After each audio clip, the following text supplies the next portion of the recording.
ये अनुचित है, किंतु क्या करूं, मेरे मन के किसी कोने में उसके लिए जो भावनाएं हैं वे रह रहकर मुझे आंदोलित कर देती हैं। एक प्रकार से कह सकता हूं इसमें तुम्हारी कोई त्रुटि नहीं है चंद्रगुप्त। तुम्हें मैंने सभी प्रकार की विद्याएं दी, किंतु अपने चित्त को संभालने के बारे में तुम्हें कोई ज्ञान नहीं दे पाया, विशेषकर ऐसी संवेदनशील भावनाओं को संभालने के बारे में। क्योंकि समूचे ब्रह्मांड और गणित का ज्ञान तो पुस्तकों से प्राप्त किया जा सकता है, किंतु ये जो मन की आसक्ति से उपजा उद्वेग है उसे अपने अनुभवों से ही समझा जा सकता है। मेरी ये दृढ़ मान्यता है कि बच्चों को पहले 5 वर्ष तक अपने हृदय का टुकड़ा मानकर भरपूर प्रेम देना चाहिए, तो अगले 5 वर्ष उन्हें कड़े अनुशासन में रखना चाहिए, और जब वे 16 वर्ष के हो जाए तो उन्हें अपना प्रिय मित्र मान लेना चाहिए। तो मेरी मान्यताओं के अनुसार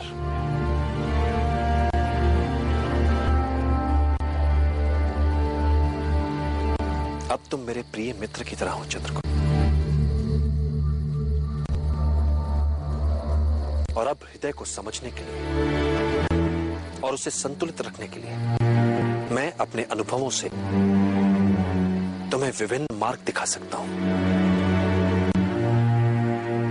तुम्हें इस समय जिस पीड़ा का अनुभव हो रहा है वो किसी भी तरह से विशिष्ट नहीं है, किंतु तुम्हें लगता है कि तुम्हारे हृदय में झंझावात चल रहा है। वैसी पीड़ा का अनुभव आज तक विश्व में किसी ने किया ही नहीं होगा, किंतु ये एक साधारण सा आकर्षण मात्र है, एक पुरुष का एक स्त्री के लिए आकर्षण। यदि इस आकर्षण और इस आकर्षण के प्रभाव को न किया गया तो इसके भयंकर दुष्परिणाम हो सकते हैं।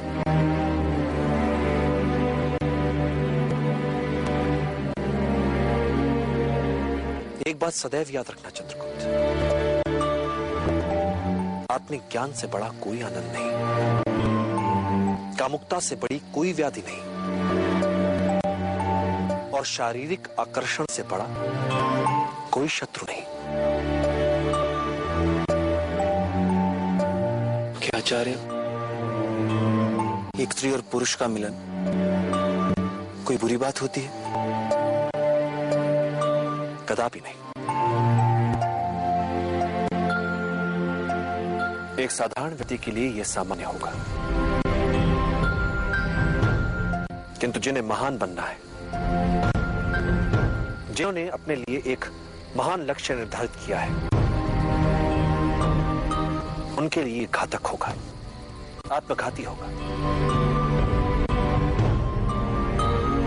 जिसके मन पर प्रेम, आसक्ति, आकर्षण ने डेरा जमा रखा हो, वो व्यक्ति अपनी सत्ता और शक्ति का निष्पक्ष रूप से निष्पादन करने में असमर्थ हो जाता है। फिर वो अपने ही पूर्वस्व छाया भर रह जाता है। वो सदैव असुरक्षा की कुंठा से पीड़ित रहता है। ये सब किसी किसान, किसी व्यापारी, किसी पदाति सैनिक के लिए सामान्य हो सकता है, किंतु जिसने अखंड भारत के सम्राट बनने का लक्ष्य निर्धारित किया हो, उसके लिए प्रेम, आसक्ति, कामुकता उसके पतन का कारण होती है।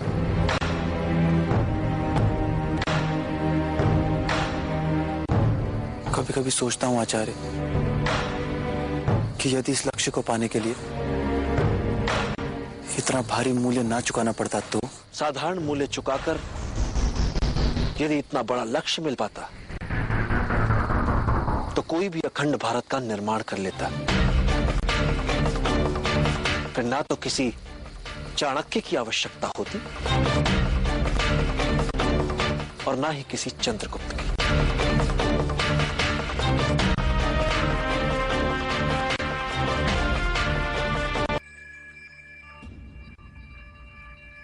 आचार्य, चंद्रगुप्त कोई ब्रह्मचारी तो है नहीं, तो क्या उसे प्रेम का भी अधिकार नहीं है?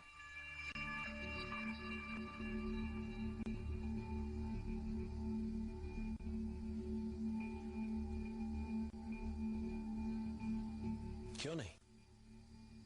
जब उसकी मां मातृभूमि उससे अपनी मुक्ति के लिए चीख चीख कर पुकार रही हो, तो क्या ऐसे समय में प्रेम में उलझना उचित है? और होता क्या है प्रेम? एक ऐसी मादकता, एक ऐसा नैतिक नशा जिसमें डूबकर आसपास का सारा सत्य निरर्थक लगने लगता है, और व्यक्ति जिससे प्रेम करता है उसी में सारे अर्थ समाहित होने लगते हैं। बुद्धि शिथिल हो जाती है, वो जागते में स्वप्न देखने लगता है, जबकि समय की मांग ये है कि वो अपना हर पग फूंक फूंक करके, और यदि उसे प्रेम करना ही है तो पहले सामने वाले को भली भांति जान ले, और यूं भी जो प्रेम वर्षों से संजोए सपने और अपने समूचे व्यक्तित्व को नष्ट कर दे, वो प्रेम प्रेम नहीं, भूल है, अपराध है। अखंड भारत का निर्माण एक ऐसी शैया है जिस पर तरह तरह के आत्मानुशासन के कांटे बिछे हैं, और इस पर वही लेट सकता है जिसने अपने शरीर को अभ्यास करके वज्र सा बना लिया हो। और इस प्रकार के व्यक्ति के लिए स्त्री का आकर्षण विध्वंसकारी होता है। विश्व में निष्कलंक पौरुष सा सुंदर कुछ नहीं, स्त्री से स्वच्छंद कोई जीव नहीं। स्त्री में पुरुष से 2 गुना भूख, 4 गुना लज्जा और 8 गुना कामुकता होती है। भले ही ये तुम मान लो कि तुमने सब कुछ जान लिया है, फिर भी तुम स्त्री को कभी नहीं जान सकते।